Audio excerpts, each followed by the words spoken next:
तो ये एक उस प्रकार की वीडियो होने वाली है जो कि काफ़ी सीरियस होने वाली है और इस वीडियो में जो भी मैं बातें करने वाली हूँ, उसके लिए हो सकता है मुझे बहुत ज़्यादा गालियाँ पड़े, मुझे व्यूज़ ना आए, मैं हर चीज़ के लिए तैयार हूँ। बहुत सारे लोग मुझे अनसब्सक्राइब भी कर सकते हैं कि यार कितनी रूड है, कितनी रूड है। कुछ भी हो सकता है लेकिन मैं हर चीज़ के लिए तैयार हूँ क्योंकि मुझे आदत है इस चीज़ की कि अगर मुझे लग रहा होता है कि किसी के साथ गलत हो रहा है, तो मैं वहाँ पे ज़रूर बोलती हूँ कि ये बात गलत है, फिर मुझे उसके लिए व्यूज़ आए, ना आए, लोगों का सपोर्ट मिले, ना मिले, गालियाँ पड़े, कुछ भी हो। तो अभी हुआ ये है कि चटोरी रजनी जी का मैंने वीडियो देखा है। अब मैंने पहले भी बताया था कि ये मेरी मॉम की फ़ेवरेट है, मेरी मॉम इनके वीडियोज़ को देखना काफ़ी ज़्यादा पसंद करती है और मुझे भी ये काफ़ी अच्छी लगती हैं। तो ऐसे में हुआ ये है कि वो एक बार शिकार हो गई हैं फिर से इस ज़ालिम ज़माने का, कुछ लोगों के स्वार्थ का और कुछ बुज़दिलों की चुप्पी का। तो हुआ ये है कि चटोरी रजनी जी की पार्किंग पे ऑलमोस्ट 2 साल से, अगर मैं गलत नहीं हूँ तो, हो सकता है कुछ फैक्ट्स मेरे दिमाग से निकल जाएँ तो उसके लिए मुझे माफ़ कर देना। फिलहाल मुद्दे की बात ये है कि 2 साल से कब्ज़ा जमा रखा है। अब ऐसे में उन्होंने जहाँ पे भी अथॉरिटीज़ से शिकायत करनी चाहिए, वहाँ पे शिकायत की है। जहाँ पे भी एप्लीकेशन देना चाहिए, वहाँ पे एप्लीकेशन दी है। सारी चीज़ें चल रही थी सो कॉल्ड सिस्टमैटिक तरीके से। सब जानते हो कि हमारा सिस्टम कितना ही सॉलिड तरीके से काम करता है गाइस, हाँ जी। तो चल रही थी और चल रही थी और चल रही थी। अब उसका परिणाम ये हुआ है कि रिसेंटली अभी 1-2 दिन पहले की बात है कि रजनी जी को पीटा गया है, उनके बाल खींचे गए हैं बहुत बुरे तरीके से, उनको चोट लगी हुई है, वो लेडी बहुत ज़्यादा परेशान है और साथ में उनको ये कहा जा रहा है, जो भी लोग इनको पीट रहे थे या फिर जिन भी महिला ने इनको शिकार बनाया था अपने ओछेपने का, तो वो महिला कह रही थी कि अपने बेटे की मौत को यूज़ करती है। मतलब लोगों को ऐसी बातें कहने से पहले शर्मिंदा होना चाहिए। मुझे समझ नहीं आता कि लोग ऐसी बातें सोच कैसे लेते हैं, बोलना तो बहुत दूर की बात है। अब देखो पूरा सीन ये है, जैसा कि मैंने अभी-अभी बताया कि चटोरी रजनी जी की पार्किंग के ऊपर कब्ज़ा हुआ हुआ था, तो इन लोगों ने वहाँ पे अपनी गाड़ी पार्क की। अब ज़ाहिर-सी बात है इनकी पार्किंग है भाई साहब, तो ये तो पार्क करेंगे। तो जो भी महान लोग हैं जिन्होंने भी कब्ज़ा जमाया है, उन्होंने उसके आगे अपनी गाड़ी पार्क कर ली, इनकी गाड़ी हटा दी वहाँ से। खुद सोचो किसी और की पार्किंग पे ना तुम सिर्फ़ कब्ज़ा जमा रहे हो, बल्कि इस तरीके से दादागिरी कर रहे हो। अब हुआ ये कि अपने हस्बैंड के साथ चटोरी रजनी जी वहाँ पे जब जाती हैं, तो कोई थर्ड पर्सन वहाँ पे आके, एक और महिला, मतलब लोगों ने बिल्कुल लग रहा है ग्रुप बना रखा है इनके खिलाफ, तो वो आती है और वो इनके हस्बैंड के ऊपर, मतलब उस तरीके से होता है ना कि हाथापाई करने के इरादे से बिल्कुल चढ़ने लगती है कि हाँ, उस तरीके से, मतलब समझ जाओ मैं क्या बोलने की कोशिश कर। अब कोई भी इंसान अपने किसी अपने को इस तरह से अगर सफ़र करते हुए देखेगा तो क्या उसको अच्छा लगेगा? तो चटोरी रजनी जी बीच में आती हैं। तो चटोरी रजनी जी वहाँ पे बीच बचाव के लिए आती हैं और वो महिला इनके साथ ही हाथापाई करने लग जाती है। अपने बचाव में ये भी उसको पीटती हैं, लेकिन वो यार, मतलब तुम सोचो दादागिरी, बेशर्मी, हर चीज़ यहाँ पे कितनी ज़्यादा है। उस लेडी ने इतना ज़्यादा मारा रजनी जी को, इनके बाल नोच लिए। आप उनके चैनल पे जाके उस क्लिप को देख सकते हो, उस वीडियो को देख सकते हो जिसमें वो बता रही है इन सारी बातों को। हॉस्पिटल की भी क्लिप है, जब ये झगड़ा हो रहा था उस समय की भी छोटी-सी क्लिप है, तो आप देख सकते हो। यार दादागिरी की हद मचा रखी है और मुझे पता है सबसे ज़्यादा गुस्सा उन लोगों पे आता है, जैसा कि रजनी जी ने बताया कि उनकी सोसाइटी का कोई भी इंसान, कोई भी पड़ोसी इनकी हेल्प के लिए नहीं आया है। पता है क्या सबसे बुरा क्या होता है? किसी और के साथ बुरा होते हुए देखकर खामोश रहना। सच में, क्योंकि जो इंसान अगर किसी दूसरे के साथ बुरा होते हुए देखकर चुप है ना, तो उसके साथ भी एक दिन वो चीज़ हो सकती है। और यार हम अगर साथ नहीं देंगे सही का, तो कौन देगा?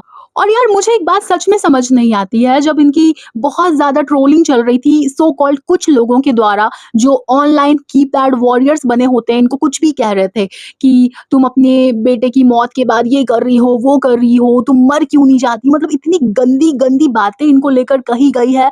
यार वो लेडी, उनकी आँखों में जो एक खालीपन दिखता है, उसको देखकर लोगों को तरस नहीं आता उनके ऊपर, जो भी ऐसी बातें करते हैं। मतलब इनका बच्चा दुनिया से चला गया है, मतलब इन दोनों हस्बैंड वाइफ को जीने का कोई हक नहीं है। अब लोग इनको नोचेंगे, खाएँगे, इनकी चीज़ों पे कब्ज़ा जमाएँगे।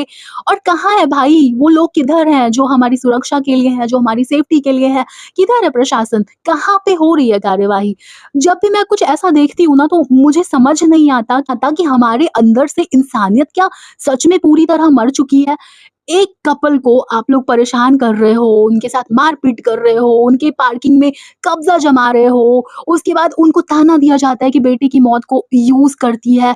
मतलब मुझे ये बोलते हुए भी ना अंदर से शर्मिंदगी महसूस हो रही है कि कोई इंसान ऐसा सोच भी कैसे सकता है। हम में से किसी ने ना अमरता की बूटी का सेवन नहीं कर रखा है। एक दिन हर किसी को इस दुनिया को छोड़ के जाना है। लेकिन पता है असल में मौत किसकी होती है? जो इंसान पीछे रह जाता है।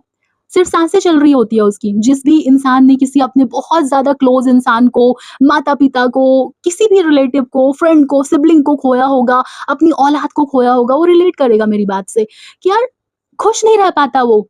खुशी के मौकों पे भी वो खुश नहीं रह पाता, उसे एक्टिंग करनी पड़ती है कि हाँ, मैं खुश हूँ, नहीं सब कुछ नॉर्मल है। वो लाइन है ना गाने की, कहने को साथ अपने एक दुनिया चलती है, पर छिप के इस दिल में तन्हाई रहती है या बसती है, ऐसी ही कोई लाइन है। ये लाइन मुझे बिल्कुल परफेक्ट लगती है यार, ऐसा ही होता है और हमें कभी किसी को जज नहीं करना चाहिए। हर किसी का अपना तरीका होता है मौत से डील करने का और आप कैसे किसी को कह सकते हो कि वो यूज़ कर रही है या फिर जो भी कर रही है, उनकी आँखों में वो चीज़ दिखती है, वो खालीपन दिखता है, वो सूनापन दिखता है। पहले एक जो चमक दिखती थी ना उनके चेहरे पे, अब मुझे वो नहीं दिखती है। मैं उनको काफ़ी लंबे समय से देख रही हूँ। जैसा कि मैंने बताया कि मेरी मॉम को बहुत पसंद है वो, उनके वीडियोज़ देखना, तो मैं भी देखती हूँ। मुझे भी काफ़ी अच्छी लगती थी वो शुरू से ही और अभी भी लगती हैं। लेकिन अभी मैं बहुत ज़्यादा बुरा फ़ील करती हूँ इस बात को लेकर। जब उनके बेटे की डेथ भी हुई थी ना, तो लोगों ने इनको क्या-क्या नहीं कहा था यार, क्या-क्या नहीं कहा था। देखो यार, हर किसी का ना दुःख से डील करने का अपना एक अलग तरीका होता है। कुछ लोग होते हैं जो बहुत ज़्यादा कुछ कहकर शायद अच्छा महसूस करते हैं और कई लोग जो होते हैं वो चुप रहकर अच्छा महसूस करते हैं। क्योंकि आप अगर अपने ज़ख्मों को दुनिया को दिखाओगे तो अगर 2 लोग मरहम लगाएँगे तो हो सकता है 8 लोग उसपे नमक और मिर्ची लगाएँ, वो भी नींबू के साथ। तो हम कौन होते हैं जज करने वाले? हमारी पता है प्रॉब्लम क्या है? हम अगर किसी को सफ़र करते हुए देखते हैं ना तो हम खामोश रहते हैं कि हाँ ठीक है, तुम एडजस्ट कर लो। स्पेशली अगर सफ़र करने वाली महिलाएँ होती हैं, बहुत सारी बातों को हम नॉर्मलाइज़ कर देते हैं कि नहीं ऐसा तो होता ही है, पुलिस देख लेगी, प्रशासन देख लेगा, तो जो भी अथॉरिटीज़ हैं वो देख लेंगी। ऐसा नहीं होता, पता है? हमें भी एकजुट होकर सच का साथ देना चाहिए, सही का साथ देना चाहिए। नहीं तो काहे के इंसान यार हम, जब हमारे अंदर इंसानियत नहीं है, हम एक कमज़ोर इंसान को दबा रहे हैं, एक टूटे हुए इंसान को और तोड़ रहे हैं, हम सपोर्ट नहीं कर सकते हैं, हम खामोश हैं, तो सच में लानत है हमारे ऊपर। और रजनी जी ये भी कह रही थी कि उनको डर लग रहा है, उनके हस्बैंड काम के लिए बाहर जाएँगे तो कहीं उनके साथ ये लोग कुछ बुरा ना करें। कौन नहीं डरेगा? आप मुझे बताओ, कौन नहीं डरेगा? डरने वाली बात है, उनकी ज़िंदगी में इतना कुछ हो चुका है यार, किसी की इकलौती औलाद छोड़ के उसको चली जाए, क्या बीतती है उसके ऊपर हम अंदाज़ा भी नहीं लगा सकते। उनकी ज़िंदगी का एक जो कहते हैं सहारा बोल लो, मकसद बोल लो, बहुत ज़्यादा फ़िल्मी लगेगी ये लाइन्स लेकिन ये सच होता है। एक माँ के लिए ना उसका बच्चा पूरी दुनिया होता है। माँ हमारे ऊपर यार चीखती है, चिल्लाती है, लेकिन सबसे ज़्यादा प्यार भी ना वही हमसे करती है। तो ऐसे में चलो ठीक है, तो ऐसे में एक मदर को हम इस तरीके से जज कर रहे हैं, जिसके लिए मैं गारंटी ले सकती हूँ कि हर दिन काटना बहुत ज़्यादा मुश्किल होता होगा, जीना बहुत ज़्यादा मुश्किल होता होगा। वो एक आदर्श है यार हमारी सोसाइटी के लिए, वो जिस तरीके से डील कर रही है इन सब चीज़ों से। तो अगर हम सपोर्ट नहीं कर सकते तो फिर हम इंसान क्यों हैं? मुझे ये समझ नहीं आता। मुझे सच में शर्मिंदगी महसूस होती है ऐसे लोगों को इंसान कहने में, जो कि एक माता-पिता के साथ जिन्होंने अपना बच्चा खोया है, जो सीधे-साधे लोग हैं यार, अपने काम से काम रखते हैं। क्या उनके कॉन्टैक्ट्स नहीं होंगे? क्या वो उन कॉन्टैक्ट्स को यूज़ करके अपना काम नहीं करवा सकते? लेकिन वो नहीं करवा रही हैं यार, उनको जीने दो ना। वो लीगल तरीके से चल रही हैं, सब कुछ कर रही हैं। तो मुझे लगता है ना खामोश रहने से भी जो ज़ुल्म करने वाले लोग होते हैं, उनका हौसला बढ़ता है। तो ऐसे में हमें खामोश नहीं रहना चाहिए। मुझे लिटरली इतनी ज़्यादा दया आ रही थी उनकी वीडियो देखकर। मुझे पता है मेरी कोई औकात नहीं है यार, मेरा चैनल डिमोनेटाइज़्ड है। मेरा जो चैनल है उसमें कितने सब्सक्राइबर्स हैं आप सब देख सकते हो। और रजनी जी एक ब्रांड है। अब ऐसे में लोग बोलेंगे कि यार व्यूज़ लेने आ गई, उनको क्या ज़रूरत है सपोर्ट की। नहीं, आते हैं ना कि बंद घड़ी भी दिन में 2 बार सही समय बता देती है, खोटा सिक्का भी चल जाता है।